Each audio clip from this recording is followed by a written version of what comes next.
Boom, boom, boom, I want a hippopotamus for Christmas. Alright guys, so I beat that guy to it before he could post the song. So, a couple things you guys might notice. I decided to go ahead and do this under my singlet. I was talking with some other guys I know online. We were joking. One of the guys needed a depth check. We couldn't tell with his pants on, so he went over and put his powerlifting singlet on to see if he could hit depth, got the camera angle better. And I said, you know what? I should film in my singlet today. Do you know why? You know why? Because I got people who are like, I know you're not a strength athlete or anything, but you know, it's like, what? Hey guys, I'm totally a strength athlete. I'm going to start wearing medals next time. I'm going to throw medals on next time I do lifts. Like throw like 2 or 3 of them on. Yeah, guys, I'm still a strength athlete. Just because I haven't competed in a few years doesn't mean I'm not still an athlete. You know, it's not over till the fat lady sings, as they say. But we filmed another Bulgarian session here, and I'm in my singlet. You guys can see my svelte, aesthetic, Z's-like physique. And of course, you know, that's going to be all over the internet. People can be like, oh, he's so delusional. He thinks he looks like this. Like, oh my God.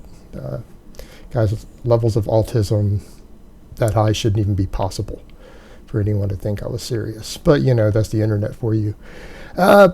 But you guys also notice, see the new bar. See that stainless steel? See that center knurling? I bought a different Rogue bar. I've been waiting on it. Actually, I bought this one weeks ago.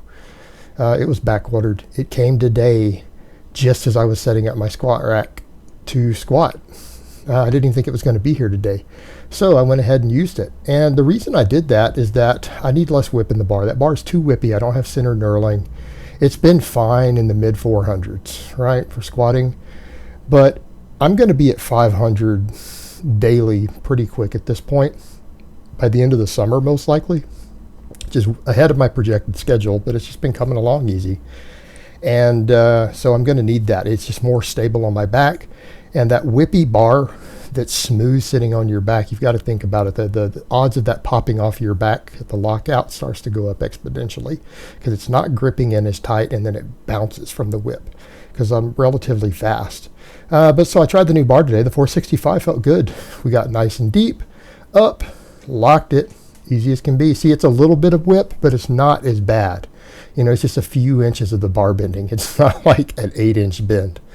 So it's a lot better. So yeah, the 465 was good. At this point, it feels lighter. I mean, honestly, I'm starting to feel like my first 2 days with the 465 this week, it feels lighter than my 460s were feeling last week. So I'm thinking that's a good sign. If we still feel that way come Saturday, we'll go ahead and increase on Monday. Close grip, I went ahead and used this bar again because it's a power bar. I think this is the Rogue B&R bar. I believe that's what it's called. But again, higher tensile strength, center knurling, stainless. So yeah, I'm happy with it. It's working great for my squats. This bar, I think, is going to get me all the way to my long-term goal. For those who aren't aware, I want to get back to a 600 squat. That's my goal. Now, will I reach that? Maybe not. I don't know. But I'm not going to know if I can reach it or not until I try and put an honest effort in for the next 2 or 3 years, right? I mean, I just need to put in the consistent effort, and we'll find out what I can get. And I'm shooting high. I'm shooting high, because if you don't aim high and for something that's going to be challenging, you know, you're not really an athlete. It's almost unrealistically high. Almost. But if I wanted to be really conservative, I'd go, my goal is just to get to 550. You know, I could do that. And I know I can get to 550. That's not a problem. I could probably do that inside of 2 years. Probably less. I'm not worried about that, though, but that would be easy. I want to get something that's hard. I mean, in my 40s, to get to a 600 raw squat with no reps, I would be ecstatic with that. So, I mean, let's aim high. Let's aim for something that's actually impressive. You know, that's how I see it at this point. And I'm not going to be doing it up at my current body weight. That's where it's going to get fun. It's like I'm going to need to drop weight, which I'm doing now. Hopefully everything pans out. I'm not going to say when I got my DEXA scan scheduled, but hopefully I'll have it up by the end of the week, the results, and that'll give me a baseline. You know, it will give me a valuable tool to see what I can do, where I can go. And I think that's going to be great for tracking my progress on this program. If we know how much muscle I'm gaining, how much body fat I'm losing over time, and we can plot it, that's going to be a really valuable tool for this training style. Especially a guy my age. There we go. There's my close grip. My 315 was easy today. It's fine. I don't care that it was easy. People are like, why don't you increase it? Because right now I'm dropping body weight. And I think until I get down to like 220, I'm just going to keep with the 315 close grip. I'm just going to work with it. I might start taking longer and longer pauses if it starts getting too easy. But realistically, I'm doing a lot of pressing. I'm doing 2 different presses 6 days a week while losing body weight slowly. I don't know that it's feasible to increase it. We got to be realistic. Let's not get hurt here. Let's not get stuck. So the chin-ups, I went ahead and did my 100 again. We'll see the 45 here. The 45 was easy. I just shoot right up. I mean, that lets me know how far I've come in the past couple months on these weighted chins to where 45 is now a warm-up. And I just fly right up, just like a body weight one, you know. And at my body weight, that's the thing. It's not that the 100 chin-up is that impressive. I mean, if you weigh 185 pounds, 100-pound chin-up's not that uncommon. But I'm well up into the 200s. But this is still not my goal. It's a little hard. The 100, this is 2 days in a row doing 100. I feel like I'm coming up a hair short at the top. I'm getting a good dead hang, which is what I want to focus on.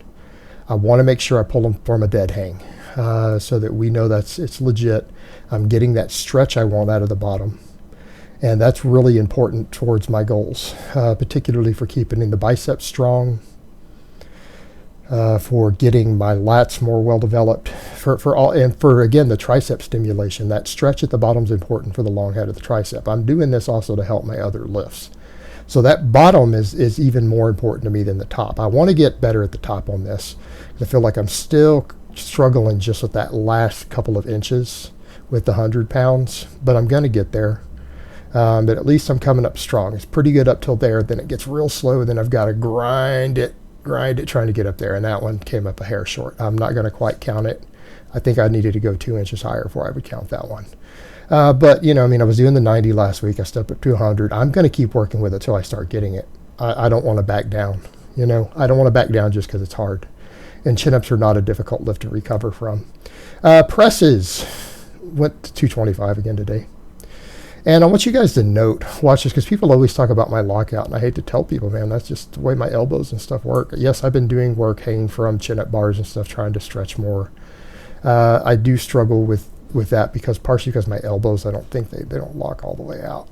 And that just is what it is. It's fairly common, the opposite of double jointed, because you'll notice when I get up to 225, I hold it for several seconds at lockout, and it's no longer hard. I'm just locked.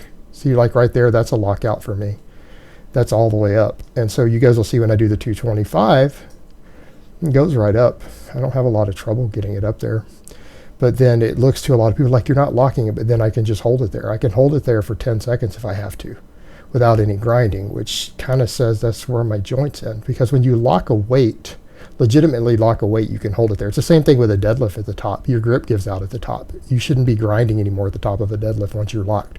It becomes easy, even your max does. So see, I can just hold it up there. That's where my joints stop.